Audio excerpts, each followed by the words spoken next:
Hello guys, ನಮಸ್ತೆ. ನಾನು ನಿಮ್ಮ ಮಾಹಿತಿ ಮಾಧ್ಯಮದ ಮಧು. ಇನ್ನೂ ಯಾರೇ ನನ್ನ ಚಾನಲ್ಗೆ ಸಬ್ಸ್ಕ್ರೈಬ್ ಆಗಿಲ್ಲ, ಪ್ಲೀಸ್ ಸಬ್ಸ್ಕ್ರೈಬ್ ಆಗಿ ಹಾಗೂ ಸಪೋರ್ಟ್ ಮಾಡಿ. ಈಗಾಗಲೇ ನೀವು ತಮ್ಮಲ್ಲಿ ನೋಡಿರೋ ಪ್ರಕಾರ ಗೊತ್ತಿರ್ಬೋದು, ಬಿಗ್ ಬಾಸ್ನಲ್ಲಿ ಗಿಲ್ಲಿಗೆ ಮೋಸ ಆಗ್ಬೋದು ಅಂತ ಈ ವರದಿ ಹೇಳ್ತಿದೆ. ಯಾಕೆ ಅಂದರೆ ನೆನ್ನೆ ಎಪಿಸೋಡ್ ನೋಡಿದವ್ರಿಗೆ ಎಲ್ಲರಿಗೂ ಗೊತ್ತಿರ್ಬೋದು ಏನಾಗಿದೆ ಅಂದರೆ, ಗಿಲ್ಲಿ ಚಪ್ಪಾಳೆ ಸಿಗಬೇಕಾಯ್ತು, ಕಿಚ್ಚನ ಚಪ್ಪಾಳೆ. ಆದರೆ ಅಶ್ವಿನಿ ಮತ್ತು ಧ್ರುವಂತವ್ರಿಗೆ ಚಪ್ಪಾಳೆ ಸಿಕ್ಕಿದೆ. ಆದ್ದರಿಂದ ಗಿಲ್ಲಿಗೆ ಏನಾರು ಮೋಸ ಆಗ್ಬೋದಾ, ಕೊನೆ ತನಕ ಬಂದು ಮತ್ತೊಬ್ಬ ಅರುಣ್ ಸಾಗರ್ ಆಗ್ಬೋದು ಅಂತ ಚರ್ಚೆ ನಡೀತಿದೆ.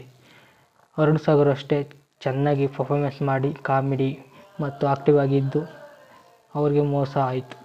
ಅದೇ ರೀತಿ ಗಿಲ್ಲಿಗೂ ಆಗ್ಬೋದು ಅಂತ ಜನರಲ್ಲಿ ಪ್ರಶ್ನೆ ಮೂಡಿದೆ. ಗಿಲ್ಲಿ ಸಖತ್ ಫೇಮಸ್ ಆಗಿದ್ದಾರೆ.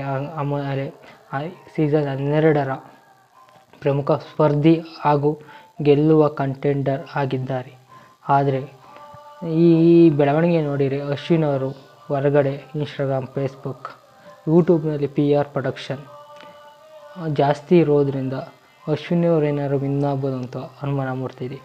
ಆದರೆ ಗಿಲ್ಲಿ ವಿನ್ ಆಗಬೇಕು ಅನ್ನೋರು ಲೈಕ್ ಮಾಡಿ ಹಾಗೂ ಸಪೋರ್ಟ್ ಮಾಡಿ. ಗಿಲ್ಲಿಗೆ ಆದಷ್ಟು ವೋಟ್ ಮಾಡುವುದರ ಮುಖಾಂತರ ಗಿಲ್ಲಿಗೆ ಸಪೋರ್ಟ್ ಮಾಡಿ. ಇಲ್ಲಾಂದರೆ ನಿಮ್ಮ ಮೆಚ್ಚಿನ ಗಿಲ್ಲಿ ಮೋಸ ಆಗೋದು ಖಂಡಿತ. ಆದ್ದರಿಂದ ಗಿಲ್ಲಿಗೆ ಹೆಚ್ಚು ಸಪೋರ್ಟ್ ಮಾಡಿ.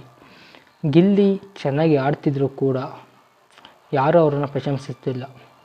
ಆದ್ದರಿಂದ ಗಿಲ್ಲಿಯನ್ನು ಸಪೋರ್ಟ್ ಮಾಡಿ ಹಾಗೂ ಅವರಿಗೆ ಆದಷ್ಟು ವೋಟ್ ನೀಡಿ. ನೀವು ವೋಟ್ ಹಾಕೋದ್ರಿಂದ ಅವ್ರು ಗೆಲ್ಲೋದಕ್ಕೆ ಸಹಾಯ ಆಗುತ್ತೆ. ಮತ್ತು ಅವರು ಇನ್ನೊಂದು ವಾರ 2 ವಾರ ಇರ್ಬೋದು ಅಷ್ಟೇ ಬಿಗ್ ಬಾಸ್. ಅದಾದ ನಂತರ ಗಿಲ್ಲಿ ಗೆಲ್ಲೇಬೇಕು.